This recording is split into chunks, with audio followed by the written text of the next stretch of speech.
Раз, два, три.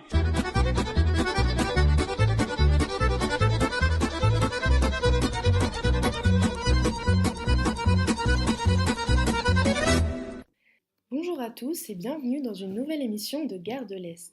L'histoire du football soviétique et russe sera politique ou ne sera pas. Cette affirmation, elle est de vous, Régis Janté, vous êtes notre invité aujourd'hui.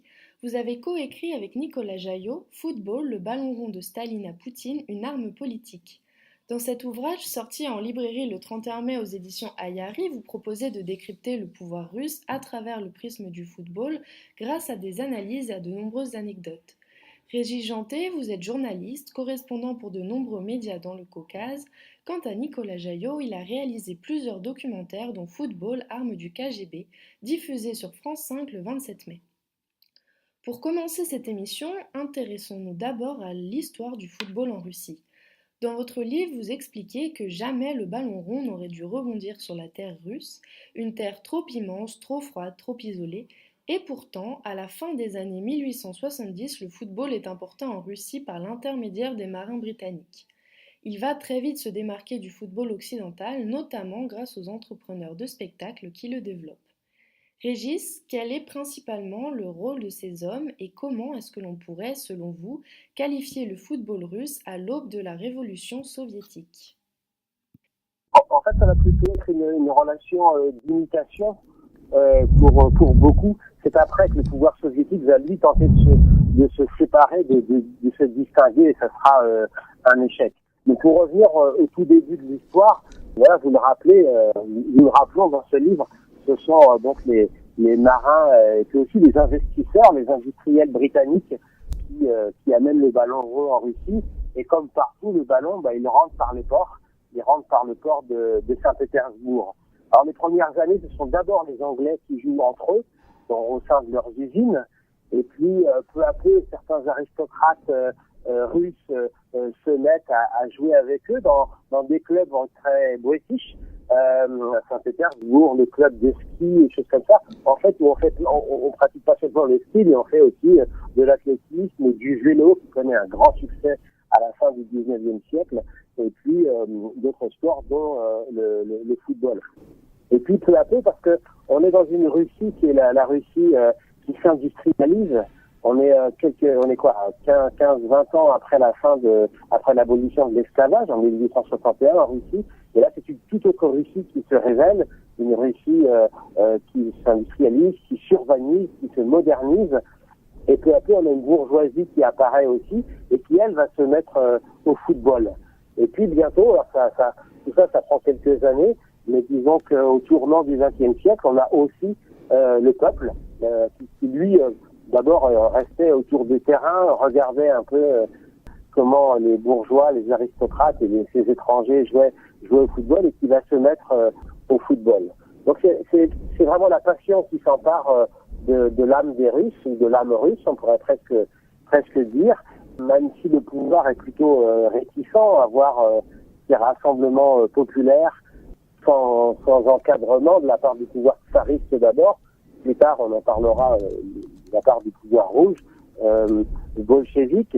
Et les gens qui s'intéressent au football, il y en a de plusieurs sortes. Il y a ces entrepreneurs anglais qui sont à cette époque en proie à cette philosophie hygiéniste, qui se disent que, surtout en Russie, si on fait du sport, ça maintient les gens dans un bon état physique, un bon esprit, et ils ne se laissent pas aller, notamment à l'alcoolisme, par exemple, et qu'en ayant du repos, du loisir, puisque c'est aussi une société qui, en découvrant l'industrialisation, l'urbanisation, découvre aussi le loisir, la semaine de travail avec les jours de repos. Ensuite, je crois qu'en 1897, on va adopter la journée de 11 heures de travail seulement, si j'ose dire.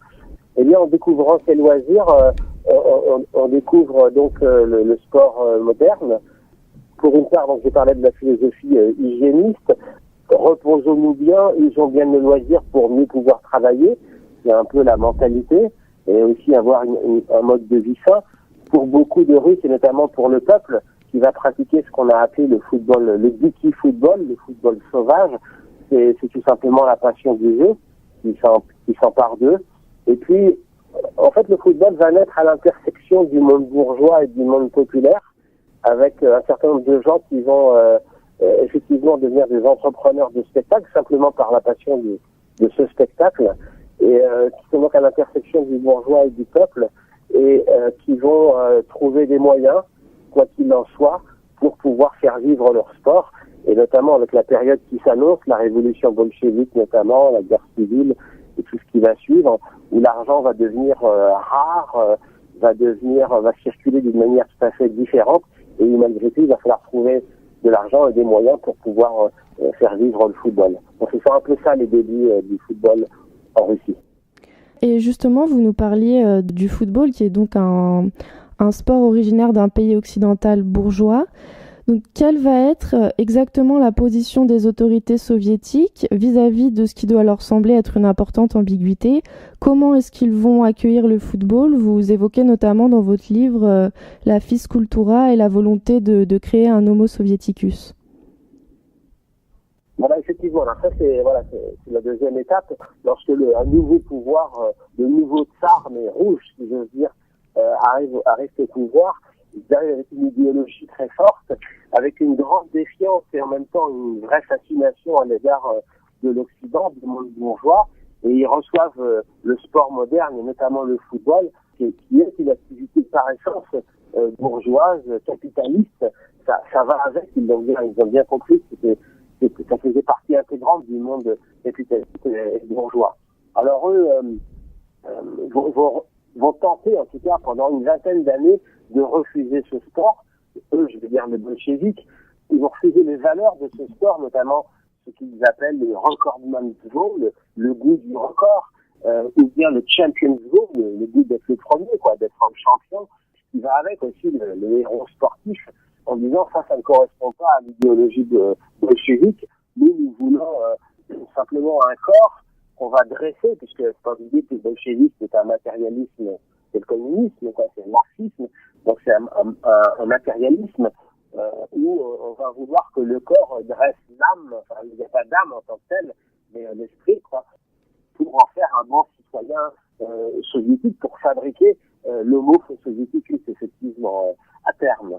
Et donc il y a d'abord un refus, cette Fizkultura, c'est l'idée de refuser les valeurs sportives et de simplement c'est le culte du corps, du nouveau corps pour le nouvel homme dans ce nouvel état que doit être le communisme. Il y a même des théoriciens du sport, ça on l'a pas raconté dans le livre, pas dans la version finale en tout cas, des théoriciens bolcheviques qui imaginent que le vainqueur d'un match de football pourrait être celui non pas qui a marqué le plus de buts, parce que ça c'est bourgeois, mais plutôt par exemple celui qui aura le mieux joué ou de la façon la plus belle. Alors ça restera des rêves d'idéologues, mais ça raconte un peu quand même quelle ambiguïté il y a vis-à-vis de ce sport, quel malaise en quelque sorte il y a chez les autorités bolcheviques par rapport au football, et avec cette volonté de diriger donc la Fizkultura comme le sport du bolchevisme. En réalité, cette histoire sera lancée puisque le Kremlin, le pouvoir politique, va rêver de se comparer à l'Occident, de rivaliser avec l'Occident pour mieux montrer la supériorité de son projet, et c'est ce qui va emporter le sport bolchevique, la Fizkultura, et faire qu'elle va tomber quasiment dans les oubliettes. Oui, et justement, à quel moment exactement va s'opérer le changement où le football va donc cesser d'être un sport de bourgeois pour devenir une arme contre les bourgeois lors de compétitions internationales? Je crois que c'est vraiment l'année 1937 qui est une année clé de ce point de vue-là pour le football, et parallèlement, et c'est pas par hasard, aussi pour la grande diplomatie de Staline. Déjà dans les années 30, on commence à vouloir se mesurer à ces équipes. Ça pose beaucoup de problèmes parce que on ne veut pas faire d'emblée. On a compris que le football et le sport c'était un combat symbolique, un combat politique symbolique, et qu'il fallait pas perdre. Et donc à chaque fois qu'une équipe club soviétique devait se rendre quelque part, ça supposait qu'il y ait une décision politique assez haute qui se prenne, parce qu'il n'était pas question d'aller perdre contre les bourgeois. Ça aurait signifié que le projet politique bolchevique était inférieur, perdrait, Et donc ça a pris beaucoup de d'importance politique. Et en même temps, on a voulu aller rivaliser. Alors d'un côté, il y a les sportifs, parce que les sportifs voulaient se mesurer aux meilleurs, et chez eux, il n'y a pas vraiment d'idéologie, c'est juste qu'ils ont envie d'aller affronter le Racing Club de Paris ou bien l'Arsenal de Londres. Et puis côté politique, en revanche, on se dit que peut-être en partie parce qu'il y a aussi des échecs, et la Révolution connaît beaucoup d'échecs économiquement, c'est évidemment très compliqué, et qu'on se dit qu'il est peut-être mieux aller sur le terrain symbolique plutôt que sur le terrain de la réalité, quoi. Et d'ailleurs, il a fallu que des gens qui étaient en charge du sport sont allés convaincre Staline en lui disant mais le sport c'est important. Lui, il n'avait pas d'intérêt pour le sport en tant que tel, et ils ont réussi à le faire. Alors il y a eu un match, une tournée qui va être clé en 1937, qui est celle de la tournée de l'équipe basque. On est dans le cadre de la guerre civile espagnole et du fascisme, celui de Franco notamment, et diplomatiquement, Staline veut parler à nouveau, veut faire équipe en quelque sorte, avec les démocraties bourgeoises pour s'allier sur le terrain militaire, donc avec les républicains espagnols contre le franquisme. Et parallèlement, les gens du football ont très envie de jouer, comme je le disais, avec les grandes équipes, et notamment espagnoles. Et cette tournée des Basques va permettre de trouver un bon compromis, puisque sur le terrain diplomatique, on affronte les gens qui sont du bon côté de la barrière, auxquels ils sont peut-être bourgeois, mais sont quand même des gens qui représentent les républicains dans le combat contre le fascisme. Et côté footballistique, et donc c'est une belle opportunité parce que ces Basques sont vraiment très forts. Et donc après un mois d'hésitation, on décide de les inviter. Ces Basques font une tournée pour sensibiliser l'Europe au sort des républicains en Espagne et à la guerre civile. Ils veulent aussi récolter des fonds. Et on organise 10 matchs qui vont, je passe tous les détails parce que c'est vraiment très riche cette tournée, qui vont se solder par un fiasco pour les équipes soviétiques, 6 défaites assez nettes, un match nul très douteux et une victoire encore plus douteuse. Je dis douteuse parce qu'en fait, comme il n'était pas question de perdre, comme je l'expliquais tout à l'heure, à cause de l'enjeu politique symbolique qu'il y avait derrière, on a demandé aux arbitres d'être partiaux.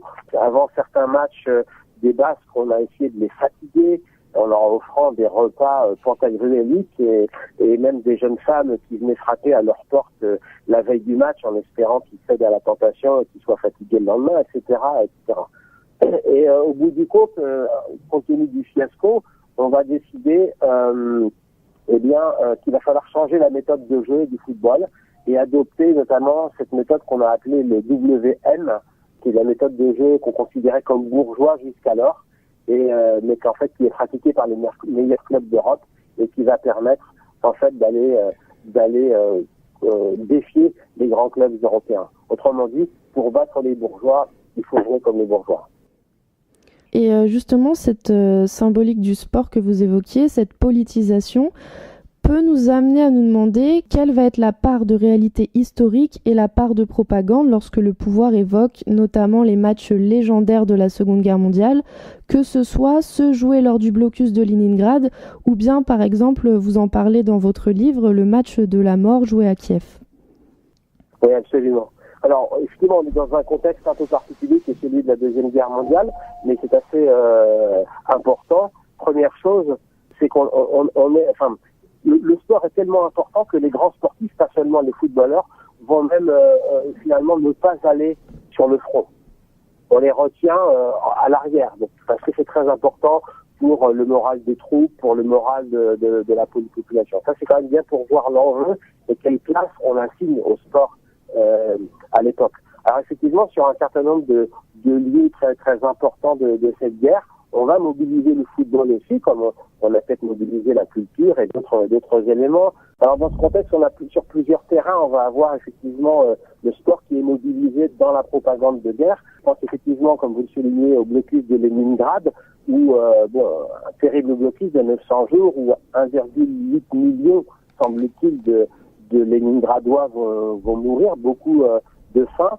Et malgré tout, on va organiser des matchs très, très symboliques parce que personne n'a le goût et la force physique de jouer des matchs, mais on veut montrer et à la population et surtout à l'ennemi allemand que tout va bien, qu'on tient le bon et qu'on joue même encore au football peut paraître effectivement un peu léger comme façon de faire. Et ce qu'on va faire, c'est qu'on va organiser des matchs qui en réalité vont durer parfois 20 minutes ou 2 fois 20 minutes, mais vraiment pas grand-chose. Et le plus important dans cette affaire, c'est de retransmettre, c'est de faire croire aux Allemands que... Et donc, on va avoir des commentateurs sportifs avec des gros haut-parleurs et on va diffuser au-delà des lignes du blocus pour que des commentaires de sport pour que les Allemands se disent ça, ils jouent encore au football. Il semblerait même, on n'arrive pas à savoir quelle est la part de légende et la part de réalité, qu'il y a des matchs qui n'ont pas eu lieu mais qui ont été commentés effectivement. Parce que le plus important, c'était pas de jouer, mais c'était que ça se sache, notamment de l'autre côté des lignes, et aussi sur les lignes soviétiques elles-mêmes. Et certains soldats d'ailleurs ont témoigné après du fait que ça leur avait fait du bien de voir que la vie continuait normalement. En tout cas, ils avaient envie de le croire. Et puis il y a ce match de la mort qui est encore une autre histoire. Ça se passe à Kiev en août 1942.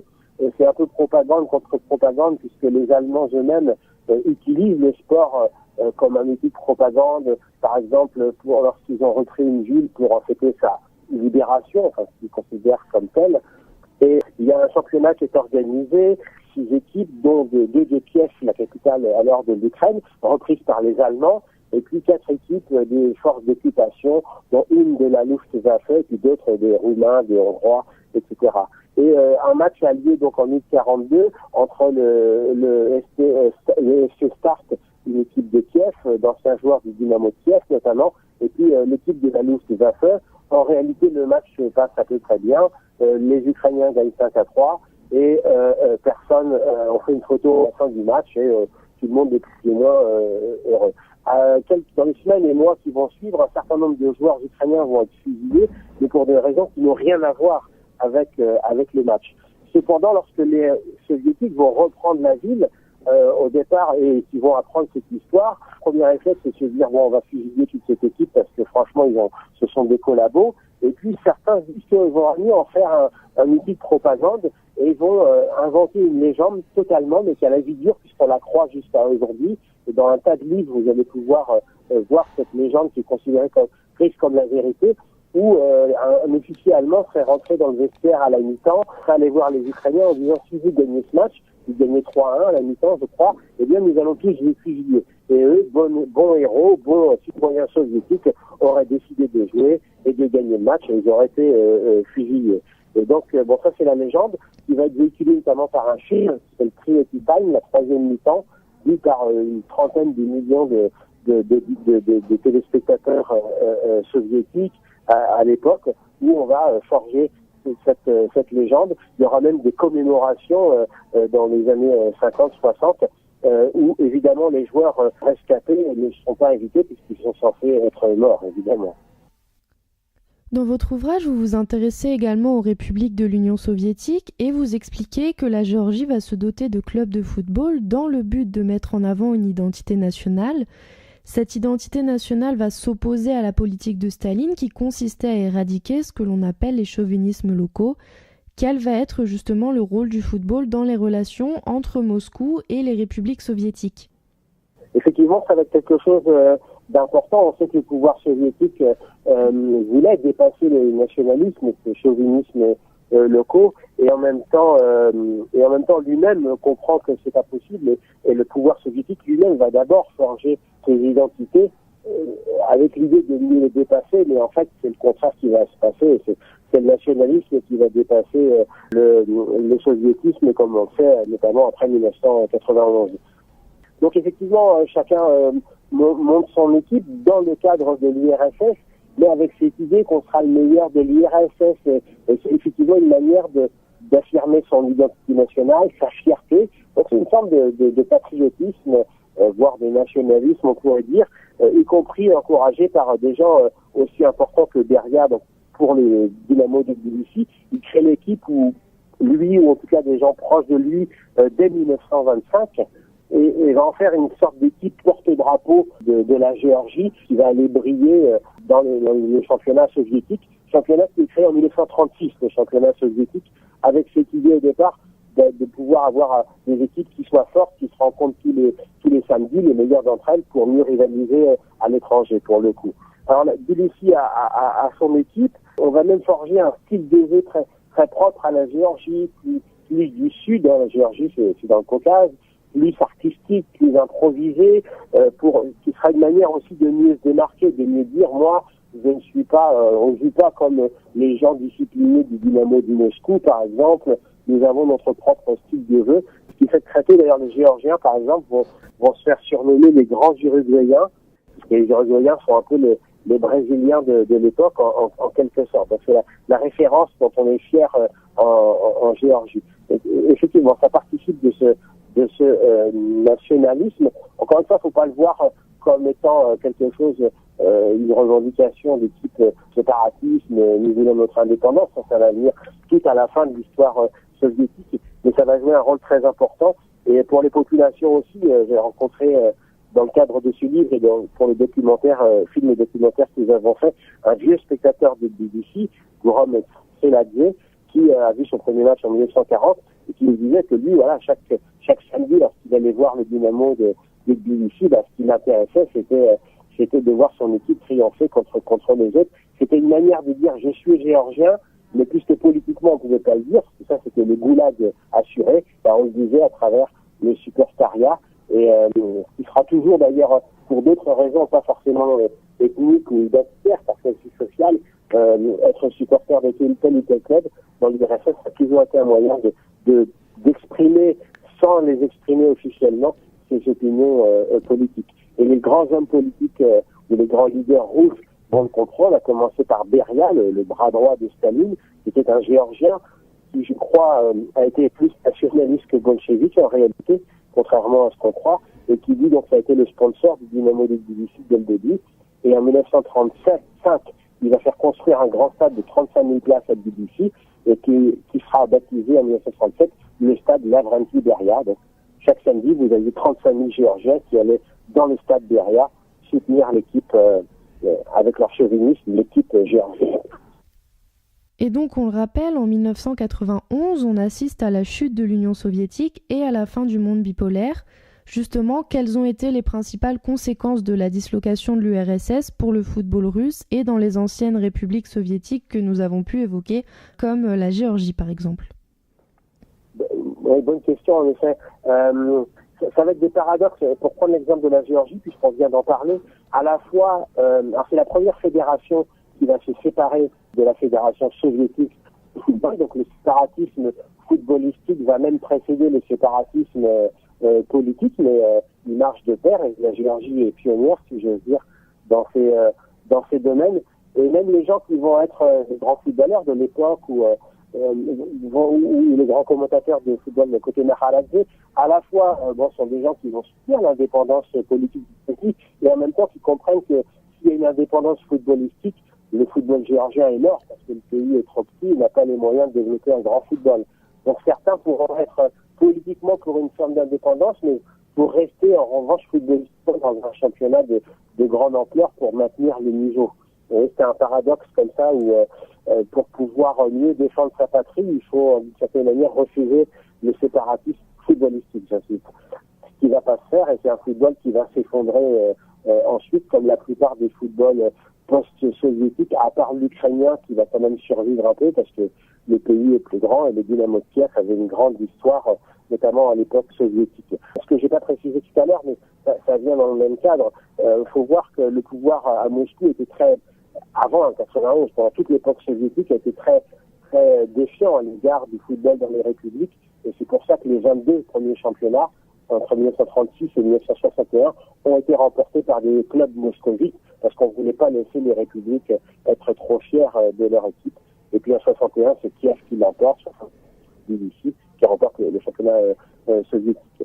Après 91, pour le football russe, c'est comme tout le reste, le pays s'est effondré, donc le football s'est aussi effondré, non seulement dans le football, mais en général dans le sport, et je crois qu'on parle de 7000 athlètes professionnels qui ont quitté l'URSS, la Russie, dans les années 1990, après la chute de l'URSS, 3500 formateurs, coachs et entraîneurs. Donc le football est en ruine, et c'est M. Poutine qui, comme tout le reste encore une fois, le sport est le miroir du reste de la politique. M. Poutine qui, en voulant remettre le pays sur pied, va aussi vouloir remettre le sport russe sur pied et va essayer de réformer ce sport, trouver notamment de nouveaux modes de financement. Au début, mais ça sera qu'après les années 2000, en demandant aux oligarques de mettre la main à la poche pour soutenir les clubs, ce qu'ils vont faire à la demande du Kremlin, et puis aussi des entreprises d'État. Donc on voit aussi toute l'évolution. M. Poutine arrive au pouvoir, ce sont les oligarques qui sont puissants, donc c'est à eux qui s'adressent, et puis petit à petit on va de plus en plus s'adresser, certes encore à certains oligarques, mais surtout aux entreprises d'État, qui parfois ont été confiées d'ailleurs à des amis de M. Poutine. Je pense aux chemins de fer, qui vont soutenir les locomotives, bien sûr, locomotives Moscou, ou bien Gazprom qui va soutenir les Zénith de Saint-Pétersbourg, qui en plus est la ville natale de M. Poutine, et qui est la ville du siège de Saint-Pétersbourg. Donc parler de football aujourd'hui est tout à fait d'actualité, puisque cela fait plusieurs jours que le coup d'envoi de la 21e Coupe du Monde de football a été donné. L'organisation de cette Coupe du Monde semble avoir été un objectif important à atteindre pour le gouvernement de Vladimir Poutine, notamment au vu de l'implication d'organisations comme Gazprom ou de certains dirigeants, à l'image par exemple de Vitali Mutko, proche de Vladimir Poutine, ministre des Sports russe et membre du comité exécutif de la FIFA. Qu'est-ce qui explique selon vous cet intérêt du pouvoir russe pour un tel événement ? Je crois que c'est la même histoire qu'à l'époque de Staline dont on parlait au début de notre entretien. Je ne fais pas partie des gens qui veulent dire que Staline égale Poutine ou Poutine égale Staline, c'est pas ça du tout la question. Mais on retrouve des fondamentaux de l'histoire russe. Je disais que Staline avait certainement conscience des faiblesses de son État, de sa révolution, et qu'un historien qui a parlé par exemple de puissances pauvres, c'est Georges Sokolov, dans un ouvrage très convaincant pour montrer que la Russie a toujours eu un grand écart une grande différence entre les ambitions politiques de la Russie et la réalité de sa puissance économique. Savoir qu'en termes de PIB par capita, la Russie est au-delà de la 60e place dans le monde. Et puis la Russie est un peu riche simplement parce qu'elle a du pétrole. Et donc c'est pas M. Poutine qui a mis le pétrole dans la terre russe. Donc il y a une vraie différence. Donc c'est pour ça que le sport a toujours été important pour compenser cette puissance qui n'était pas aussi puissante qu'elle le dit, qui était toujours obligée de bluffer sur sa grandeur, de bluffer sur son sport aussi. Donc c'est le même problème pour M. Poutine. Donc le sport, c'est une manière de bluffer, d'essayer de montrer que la Russie est une puissance. Je parlais tout à l'heure des réformes entreprises par M. Poutine. Il va le faire à partir de 2002, après les Jeux catastrophiques de Salt Lake City. Et lorsqu'il va donner un nom à ces réformes, on va les appeler Russia Sportivnaya Держава, la Russie puissance sportive. C'est encore le mot de la puissance qui est utilisé avec un mot très politique, en l'occurrence Держава, qui servait à désigner la puissance de l'Empire au XIXe siècle. Donc là, c'est bien la preuve qu'on est pleinement dans la politique avec M. Poutine et l'organisation de cette Coupe du Monde 2018. Pour la Russie, il y a aussi deux autres choses qui me paraissent fondamentales, au-delà de cette espèce de bluff par le sport, c'est le bluff sur la puissance. L'une d'elles, c'est que la Russie, et ça fait 200 ans que ça dure, a pionce de la comparaison avec l'Occident. Et c'est un vrai problème identitaire très profond en Russie, avec cette vieille question, je la simplifie, mais qui serait, sommes-nous plutôt des Européens ou sommes-nous des Orientaux ? Et on voit bien que ce qui obsède la Russie, c'est pas d'être des Orientaux, mais c'est d'être des Occidentaux. Et de se comparer par rapport à eux, se comparer par rapport à l'Amérique, c'est quelque chose qu'on retrouve absolument partout. J'avoue que ça me fascine, moi. Vous prenez les plus nationalistes des gens, je pense à ce biker, par exemple, très connu, qui est toujours autour de M. Poutine, qu'on a revu en Crimée, etc. Il est biker, il a ce qu'il est, sa grosse moto, la manière dont il s'habille, c'est complètement à 100% emprunté aux États-Unis. Et des exemples comme ça, on peut en prendre à l'appel. Et parfois pour prendre le contre-pied aussi. Par exemple, le conservatisme russe aujourd'hui me semble-t-il une manière de faire la compétition avec l'Occident en prenant son contre-pied. L'Occident fait des lois pour le mariage pour tous, alors on fait des lois plutôt de nature homophobe. Dans les semaines ou mois qui suivent, vous voyez. Et donc avec le sport, c'est une manière d'aller combattre aussi l'Occident sur son terrain à lui, puisque c'est bien de l'Occident que vient le sport. Les nations qui dominent le football sont plutôt occidentales. occidentales, Allemagne, Angleterre, Italie, France, Espagne, Brésil, si on veut. Donc c'est aussi une manière d'aller sur ce terrain-là et d'aller parler aux Occidentaux, d'aller les défier sur ce terrain-là. Et puis je crois qu'il y a un troisième enjeu qui est très important aujourd'hui. On voit bien ce qui se passe dans le monde avec cette avancée de démocrature, de régimes autoritaires partout en Europe notamment.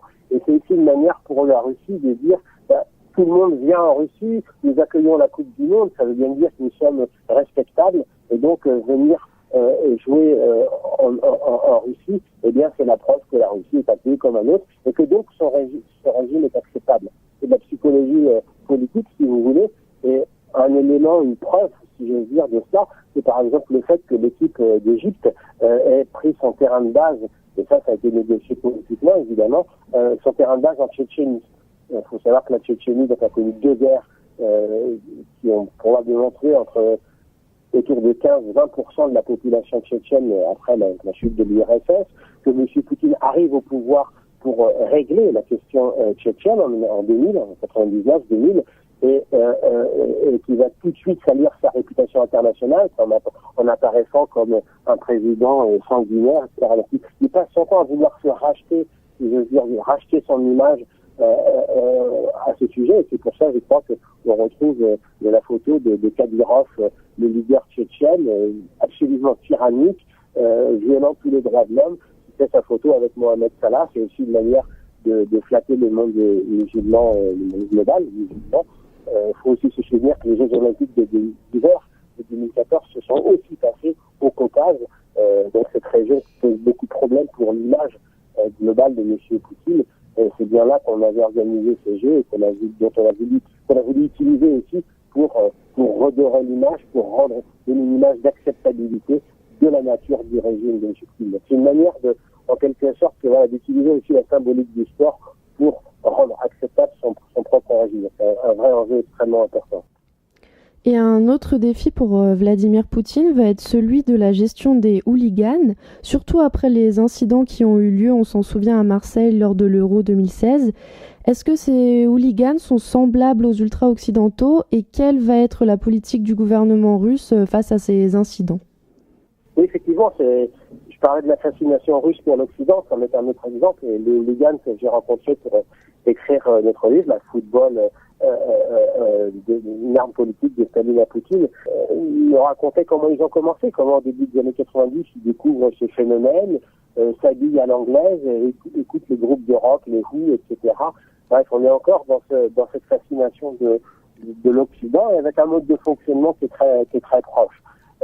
En fait, petit à petit, le pouvoir, le Kremlin, on ne peut pas dire qu'il s'inquiète des hooligans, mais il les surveille du coin de l'œil.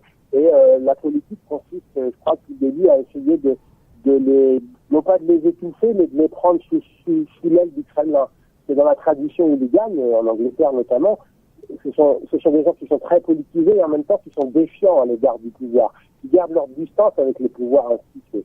Et là, tout le travail du Kremlin, si on peut dire, sous Poutine, a été justement de les englober sous l'aile du Kremlin, parce que le Kremlin voit bien que ces gens-là sont porteurs d'une vraie idéologie qui pourrait avoir un succès en Russie, qui est le nationalisme, avec ses différentes variantes. Donc il y a un souci de les contrôler. Il y a eu certains événements où on a pu voir que M. Poutine, qui pourtant en général ne s'en laisse pas compter lorsqu'il y a des revendications sociales, eh bien souvent a accédé aux demandes de ces hooligans, s'est plié à leurs demandes, aller se recueillir sur la tombe d'un hooligan qui avait été tué dans une bagarre avec des coupes, des choses comme cela. En même temps, j'ai l'impression que comme beaucoup de choses en Russie, c'est quand même largement sous contrôle. Je pense qu'il y a eu aucun événement jusqu'à présent dans cette Coupe du Monde, et je l'avais prédit avant, il n'y en aura pas. Les principaux hooligans ont reçu le FSB, l'ancien KGB, 2 fois par semaine, et la police aussi, j'en avais marre. Et certains même sont partis en vacances à l'étranger, précisément pour pouvoir, ne pas être soupçonnés d'avoir participé à certains événements, quoi. Donc je pense qu'ils sont complètement sous contrôle et qu'il n'y aura absolument aucun problème en réalité. Cette émission touche à sa fin. Merci Régis Janté d'avoir répondu à nos questions. Quant à nous, on se retrouve très bientôt pour de nouveaux arrêts Gare de l'Est.